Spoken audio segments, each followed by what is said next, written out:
اسی طرح حضرت ابو سعید خدری رضی اللہ تعالیٰ عنہ اس حدیث کو روایت کرتے ہیں، فرماتے ہیں کہ میں آغاز رات سے طلوع فجر تک ایک رات میں نے پوری رات، آغاز رات جہاں سے رات کا آغاز ہوتا ہے، یعنی سورج غروب ہو تو رات شروع ہو جاتی ہے،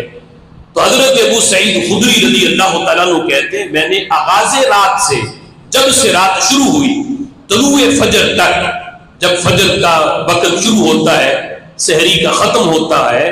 پوری رات میں نے رسول اللہ صلی اللہ تعالیٰ علیہ وسلم کی زیارت کی۔ کس حال میں؟ کہتے ہیں نبی پاک علیہ الصلوۃ والسلام ساری رات دعا کرتے رہے، رافعا یدیہ، ہاتھ نیچے کر کے نہیں، ہاتھ اٹھا کے۔ اب دیکھو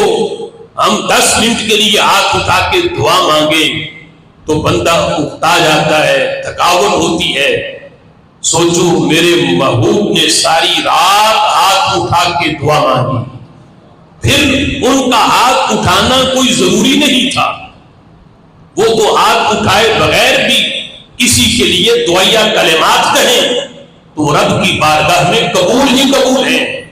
کہ میرے امام کہتے ہیں کہ نبی پاک ہی تیرے منہ سے جو نکلی وہ بات ہو کے رہی،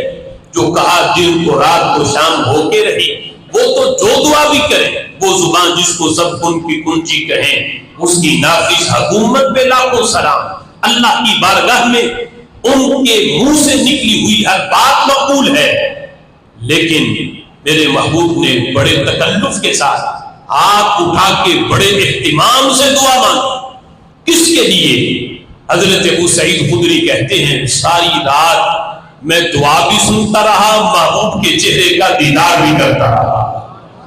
کہتے ہیں اس رات میرے محبوب نے کسی اور کے لیے دعا نہیں مانگی،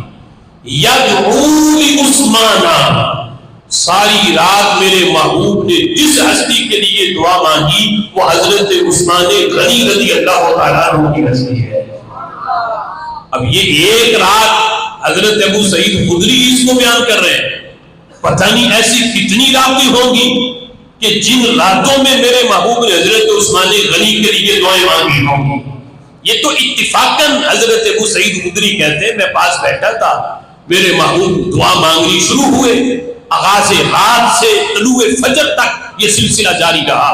حالانکہ امت کے لیے بھی دعائیں مانگتے ہیں، اوروں کے لیے بھی مانگتے ہیں، لیکن اس خاص رات کے اندر میرے محبوب علیہ الصلوۃ والسلام نے حضرت عثمان غنی رضی اللہ تعالیٰ عنہ کے لیے دعا مانگی، یہی کہتے رہے اے اللہ میں عثمان سے راضی ہوں، تو بھی عثمان سے راضی ہو جا، میں بھی عثمان سے راضی ہوں، تو بھی عثمان سے راضی ہو جا۔ اور یہ جملے ان کی ایک پیچھے پس منظر ہے کہ نبی پاک علیہ الصلوۃ والسلام نے یہ اہتمام حضرت عثمان غنی رضی اللہ تعالیٰ عنہ کے لیے کیوں فرمایا؟ جب کبھی بھی دین اسلام کے لیے مال کی ضرورت پیش آتی تو نبی پاک علیہ الصلوۃ والسلام حضرت عثمان غنی رضی اللہ تعالیٰ عنہ کی طرف پیغام بھیجتے، جس طرح کے جیش اسرا میں بڑی دور جا کے یہ جنگ لڑنی تھی، مال کی قلت بڑی تھی، تو میرے محبوب نے پیغام بھیجا کہ لشکر اسلام کے لیے اپنا مال پیش کرو، تو حضرت عثمان غنی رضی اللہ تعالیٰ عنہ نے ہزاروں کی تعداد میں درہم نبی پاک علیہ الصلوۃ والسلام کی بارگاہ میں ہدیہ بھیجے، اور جس وقت وہ پورا ڈھیر نبی پاک علیہ الصلوۃ والسلام کے پاس پہنچا، ایک روایت میں یہ ہے کہ اپنے سامنے رکھا، اور ایک میں لفظ یہ ہے کہ محبوب نے وہ دینار اپنی جھولی میں ڈالے اور یوں جھولی میں چلو بھر کے پھر انہیں اپنی جھولی میں انڈیلتے، اور ساتھ یہ فرماتے آج کے بعد عثمان کا کوئی عمل بھی عثمان کو نقصان نہیں دے سکتا،